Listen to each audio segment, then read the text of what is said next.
అందరికీ praise the lord. ఈరోజు Hebron calendar వాగ్దానము కీర్తనలు 126 5వ వచనము. కన్నీళ్లు విడిచుచు విత్తువాడు సంతోషగానముతో పంట కోసేది. 6వ వచనం కూడా చదువుకుందాము. పిడికెడు విత్తనములు చేత పట్టుకొని ఏడ్చుచు పోవు విత్తువాడు సంతోషగానము చేయుచు పనులు మోసుకొని వచ్చును. ఇక్కడ కన్నీళ్లు విడిచుచు విత్తువాడు అనే మాటను మనం చూసుకుంటే కన్నీళ్లతో ఆత్మల పట్ల భారం కరిగి ప్రార్థించేవారు అని మనం చెప్పుకోవచ్చు అన్నమాట. వారు ఆ ఆత్మ రక్షింపబడినప్పుడు ఎంతో సంతోషం. పరలోకులనంట ఒక పాపి రక్షింపబడితే కాబట్టి అక్కడ ఎంతో సంతోషించేవారిగా ఉన్నారంట. కాబట్టి ఇక్కడ మనం చూసుకుంటే కన్నీళ్లు విడిచి విత్తువారు సంతోషగానంతో పంట కోసెదరు. కాబట్టి మనం ఏం చేయాలంటే మనము ఆత్మల పట్ల భారం కలిగి ప్రార్థించేవారు ఉండాలి.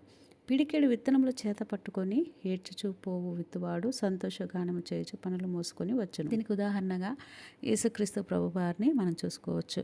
యేసుక్రీస్తు ప్రభువారు ఏం చేశారు తెలుసా? లాజర్ చనిపోయినప్పుడు అదే బైబిల్లో చిన్న వచనం అన్నమాట.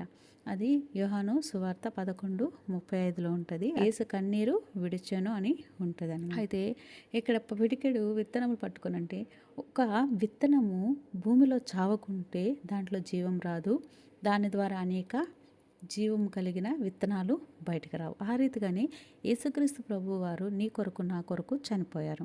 ఆయన చనిపోవటం ద్వారానే మన పాపములకు విడుదల విమోచన కలిగి మనం ఇప్పుడు జీవించుటకు పాపముల చేత అపరాధముల చేత చచ్చిన వారమై ఉన్న మనల్ని ప్రభువు జీవింపచేయుటకు ఈ గొప్ప కార్యం చేశాడు. ఆయన చనిపోకుండా ఉంటే మనకు ఆ జీవము ఉండేది కాదు. ఆ రీతిగానే ఇక్కడ పిడికిడి చేత పట్టుకుని మనకున్న దాంట్లో మనకున్న ప్రభు ఇచ్చిన టాలెంట్స్తో మనం ప్రభు పరిచర్యకు మనం స్టార్ట్ చేసామనుకోండి, సంతోషముతో మనము పనులు మోసుకొచ్చే వాళ్ళు ఉంటాం. అంటే రక్షణ కార్యము వాళ్ళలో జరిగినప్పుడు మన అల్ప విశ్వాసమే అయినప్పటికీ ప్రభు గొప్ప కార్యం చేసి ఆ ఒక ఆత్మను నడిపించినప్పుడు ఎంత సంతోషం అండి. దానికి సంతోషమే కాదు, పరలోకంలో బహుమానాలు కూడా ఉంటాయన్నమాట.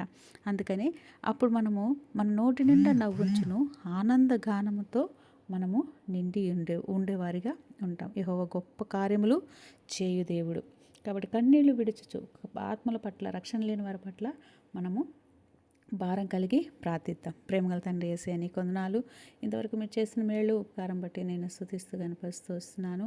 కన్నీళ్లతో విత్తుట నేర్పించమని యేసుక్రీస్తు నామములో వేడుకున్నాం పరమ తండ్రి, ఆమేన్. మీ ప్రార్థన అవసరతల కొరకు ఇవ్వబడిన నంబర్కి మెసేజ్ చేయండి.